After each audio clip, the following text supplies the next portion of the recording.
done this, this has happened. This does not dictate who I am, and it does not dictate where I'm going in my life.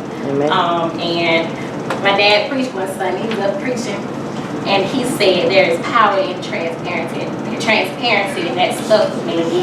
And it was right on the money, because I'm like, Lord, I don't like, to tell people my business. And it's not so much as having people judge you, it's just allowing yourself to be vulnerable and be open, and to have yourself open up to people. It puts you in a place where, okay,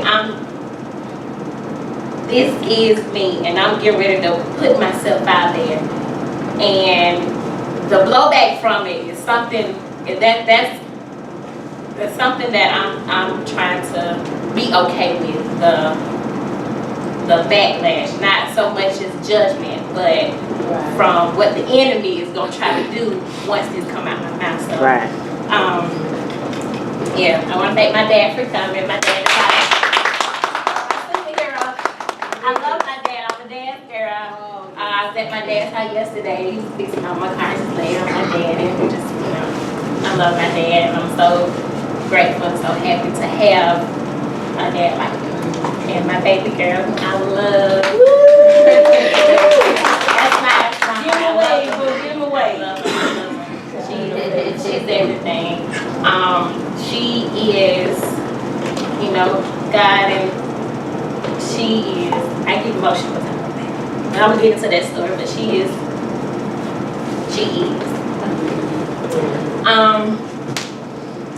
I never would have thought at 18 years old I would be a parent.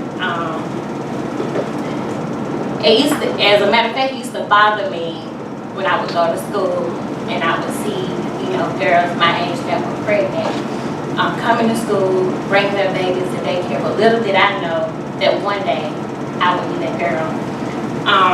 We all have stories about how we became single parents. So let me share mine. I was 16 years old the first time I got pregnant. The first time.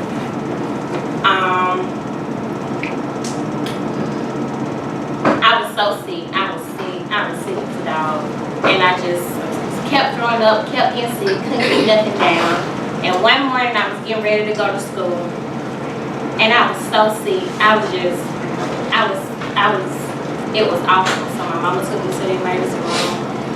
And I was talking about Dr. Andrews. I'll never forget him because of that day. He's just somebody that I'll never ever forget. And they did the test or whatever, how you do the routine, ask you all the questions, take all the samples or whatever. And he came back in the room and he was like, there's nothing wrong with her, she's just pregnant. And I was like, I think I saw my life flash before my eyes in that moment. And I was like, oh my God, my mom and I was like, oh Jesus, she was like, what? And I was like, oh God, what am I gonna do? And I was shaking now like I was then. I was just shaking, and we left the hospital. The ride home was very quiet. We didn't say anything. When I got home, I went in my room, closed the door, and I took a nap. And so later that evening, my mama came, and she was like, come on, we want to talk to you. So me, her, and my stepdad, and we were talking or whatever. He was talking about, you've been pregnant, having this kid, your life will change, not gonna be able to do this, do this, do this, do this, do this. He was like, so what do you want to do? Do you want to have this baby or not? And it was a choice. I don't have to say what I did, but the choice was available, and I took that choice. Imagine being 16 years old and having to carry something like that. At 16, you're worried about who's going to be your prom day. Am I going to pass this test? What am I going to wear to school the next day? Is lunch going to be good? At 16, those are the things that you're concerned about. Not what you've just done to yourself, to another child. Imagine going to sleep at night and hearing crying babies. Or dreaming about babies, seeing babies, hearing them cry all night long. Nightmares. Seeing babies' faces. Imagine at 16 having to carry that. And I carried it. I didn't have anybody to go to talk to. And I don't care about that whatever going in this house, stay in this house. No. If you know that child needs some help, and if you can't help them, you give that child some help. Amen. Because we don't want our children to grow up broken. Yes, I know brokenness is going to happen. It's inevitable. But as a child, we don't want to raise broken children. I don't want to raise a broken child. So instead of going to somebody, finding to somebody, I started acting out. I changed.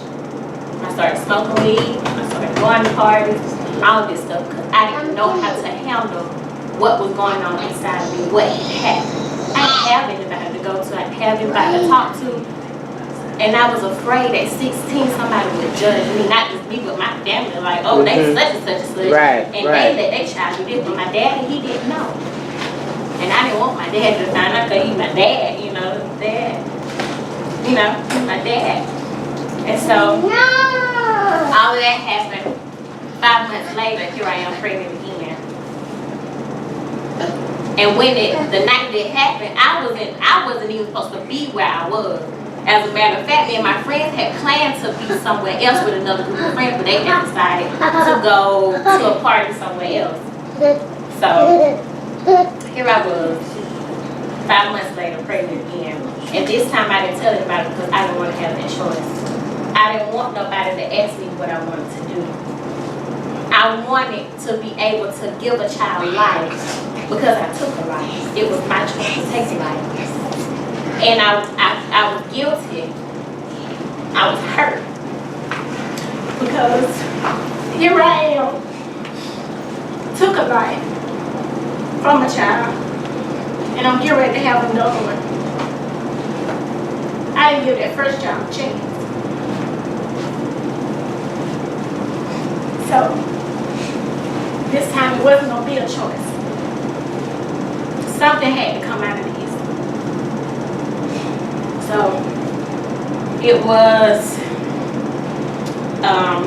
the seniors had a senior trip. I couldn't go because I didn't have money to go. So my brother called, and he was like, such and such was supposed to go on the cruise, and they can't go because they got to work.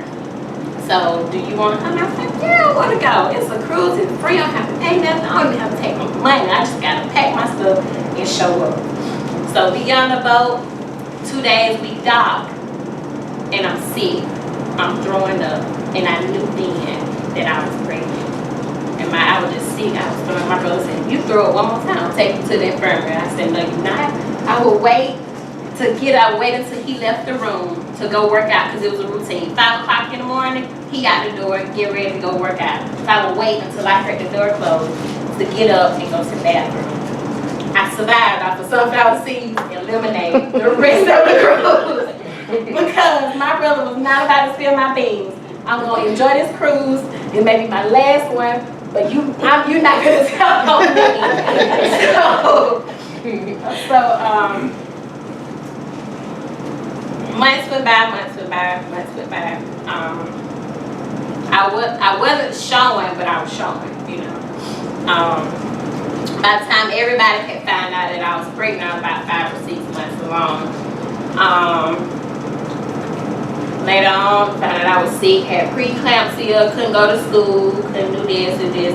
And while I was pregnant, and I don't want to say, but I think like why I was so sick because I was broken on the inside. And I'm carrying this, all of this with me, all of this in me, everything that had happened up until 6 months. Me and the dad weren't on good terms. I was broken, hurt people. I was hurt by the whole situation. He didn't know. He was my best friend. We were thick as thieves. And I was hurt. I was broken because of everything that happened. And I couldn't tell him. And so in reverse, I lashed out at him. And that it caused friction in our relationship. And so there was a lot of stuff going on. I was by myself. Like I was pregnant. I had people around me, but you can be in a room full of people. Say that. And I was by myself. I didn't know how to deal. Like one day I was sitting on the sofa. I was just sitting there. And my sister walked in. And she said, "You alright?" I said, "Yeah, I'm alright." She said, "No, look at me."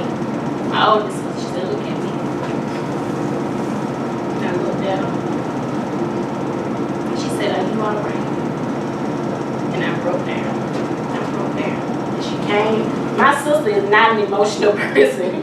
You have to know my sister to know that she is not an emotional person. She came around and she hugged me so tight and said, "I love you." And I don't care. Now my sister, she is hard. She's hard. She said, "I love you. And I don't care what anybody else say about you because you're my sister. And I'm going to see about you and this baby." And I knew then, if I didn't have anybody else, I had my sister. And my sister was in my corner, and she's still in my corner now. And she's been there. Like I think Jaden being born did something for her. My sister don't have kids. You have to know my sister, but she loved Jaden. Jaden loved my sister. And I think Jaden being born not just changed my life, but changed the lives of the people around me. And after January 1st, fast forward to I'm in the hospital. Okay, Christmas come, and because I was sick, I had to go to the doctor twice a week. I had to go either Monday and Wednesday or Wednesday and Friday. They had to put me on the monitor to, check, make sure Jaden was okay. Because my blood pressure was so high that they had to, monitor me and her to make sure everything was good. And so, and y'all know I love to eat. Everybody know I love food. And so we went Christmas shopping. Me, my oldest brother, his wife, and his kids, and went out to eat. And it was some fat man on the boat. I said, "Oh, I want something." And Desmond was like, "You know you can't have that. You already have a problem." I said, "Desmond, please, I just want one piece." He said, "If you eat this, you better not tell Mama I let you eat it." I said, "All right, man, just, turn your back when I eat." So, I eat it. I'm just eating. Well, I only ate like maybe 2 pieces. He told me one, but I had 2. I ate all my food. Christmas was the next day. Had Christmas. That Friday, I had to be at the doctor's office. I'm in the doctor's office. I'm on the monitor. And she was like, "Are you feeling okay?" I said, "Yeah, I'm fine." I was in there taking a nap, but that's what I did because I was on the monitor for 2 hours. So I used to just take a nap whenever they knew to bring me a blanket and all this stuff. And she was like, "You okay?" I was like, "Yes, ma'am, I'm fine." She was like, "Your blood pressure is like 2 something over 1 something." And she said, "You need to go to the hospital like right now." I was like, "Ma'am, I gotta go to Dad?" She was like, "Yeah, you need to hurry up. You need to leave here right now and go." She said, "I'm gonna call and let them know you're on your way."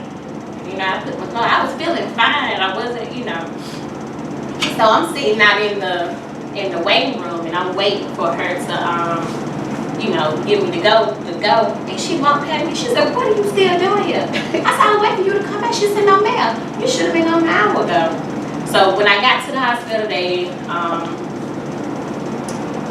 I went up because I had been there before, so they already knew who I was. And like the lady came in the wheelchair, took me down to the room. And when I saw the doctor, she told me that my blood pressure was up and they would, if necessary, they were going to have to take the baby. And I was 35 weeks. That following Monday, I would be 36 weeks. So they wanted to monitor me, make sure everything was all right. Blood pressure was up and down, up and down. So that Saturday, she was like, "Okay, well, tomorrow we're going to go ahead and induce you because we didn't get that baby out of there because it was risky. My life and her life, it was pretty much on the line." So they induced me that Sunday at 3 o'clock. I didn't have Jaden until January 1st, 2007 at 10:22 a.m. 6 hard minutes of pushing. She was born. I ended up staying in the hospital 10 extra days. I came in on a Friday. I didn't leave till the following Monday because my blood pressure was up and down now. But I missed school. But on the flip side, I still graduated in undergrad. Number 27 out of 50 kids. So that lets you know right now. I wasn't number 1 or number 10, but I was number 27 out of all the kids that graduated. It was like 50 undergrads. I was number 27. So me and the dad, we weren't on, weren't on good terms or whatever. He went out to school. My mom said, you can go out and take that journey. I was like, no, mama, she already got one parent gone. And I don't want to leave my child. This is my child. I want to raise her. I want her to know that her mom is here. And when he left and went out to school, I resented him. Like, how you gonna leave me to raise the child by myself? The resentment, I'm telling you, like I was stalking. I could have been like a secret spy agent.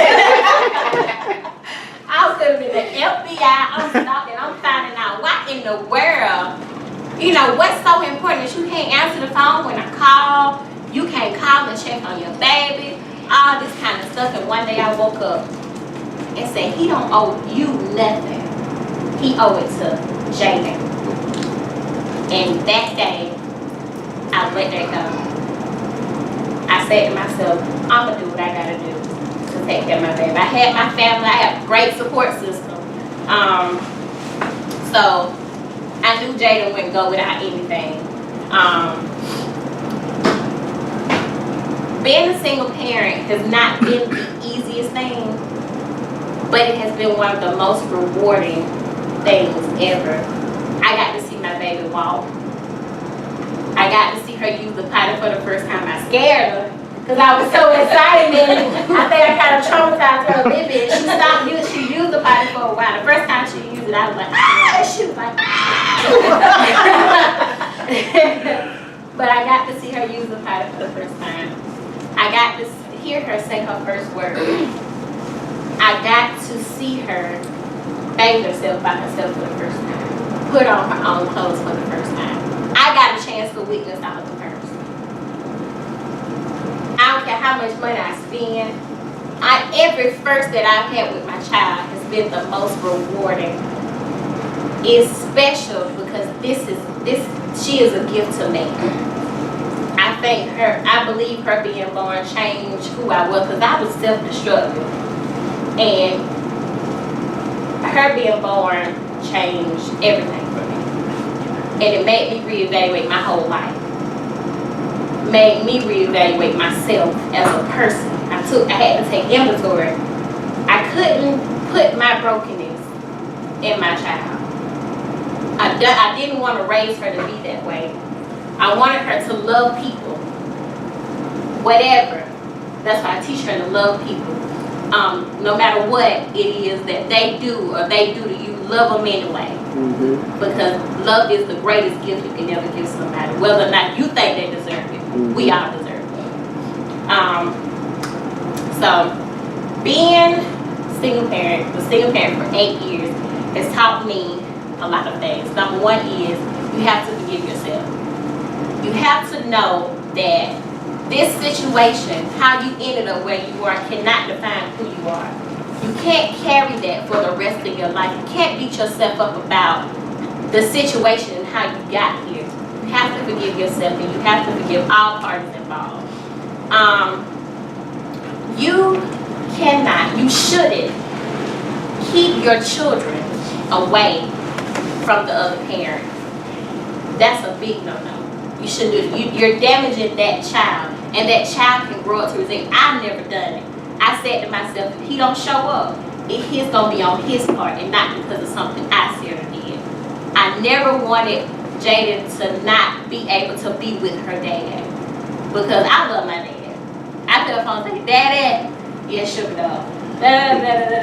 All right. My dad, he answered for me. I can go to my dad. Me and my dad have a great relationship. And as much as I wanted that for her, their relationship had absolutely nothing to do with that. And then we have to stay out of it. We can't make them be there. We have to understand sometimes them being absent is what they know. They may have had an absent parent, and that's all it is. It's not an excuse, but it's a reality that we all have to face. We should never, our children should never see us arguing with the other parent.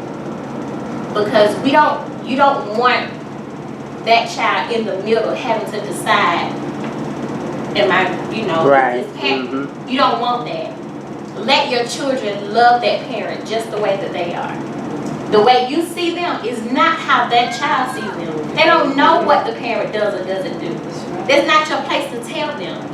Let that child love that parent just the way that they are. Who's to say that love can change their life, can make them more active in their child's life. If that parent has moved on, let them be. Let them go, let them be. If they have other kids, allow your child to be a part of that sibling's life. My daughter has a brother. I had made plans where I didn't know it was the same weekend or whatever, but it was spring break, and we were supposed to go to the family living, and I know that Saturday was the same ticket we were supposed to go to the Atlanta house. Anyway, that's her brother's birthday. So I was, messaging down like, hey, when is brother's birthday? He's like, I was like, well, okay, cool. I'll make sure she be there, because I want her to be there for her brother.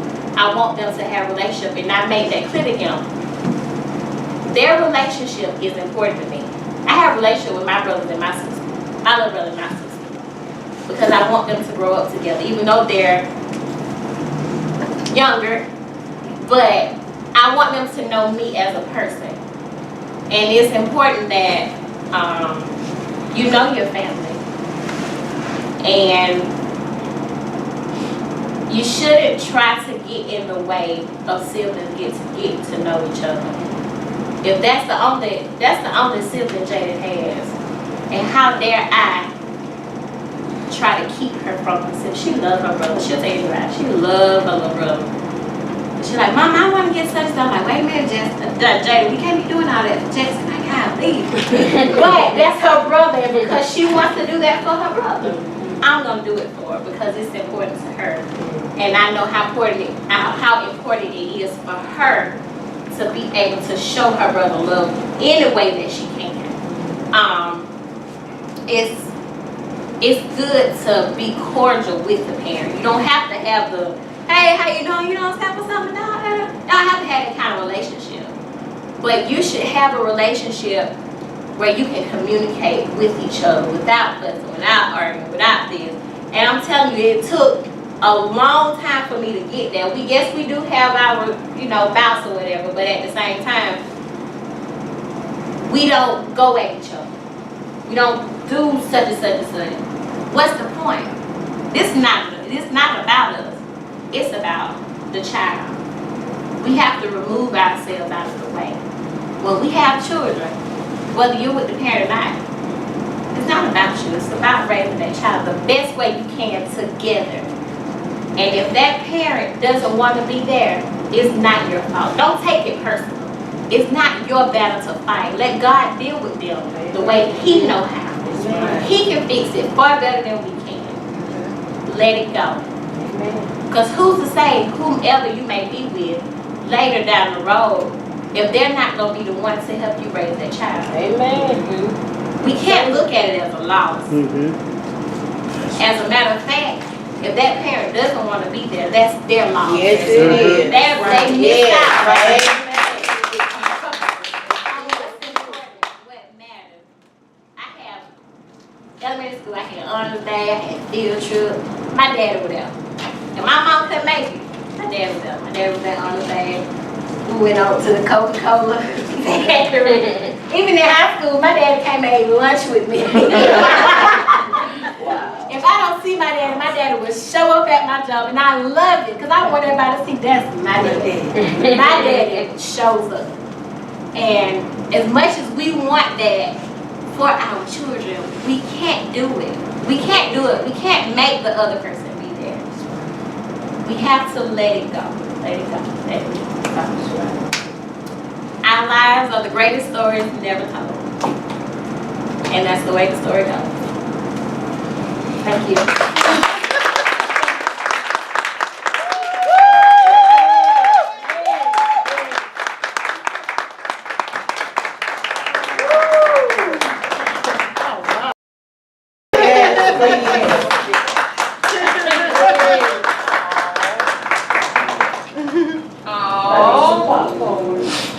About to cry. Now let's see if Dad want to have something to say. You didn't wipe my eyes.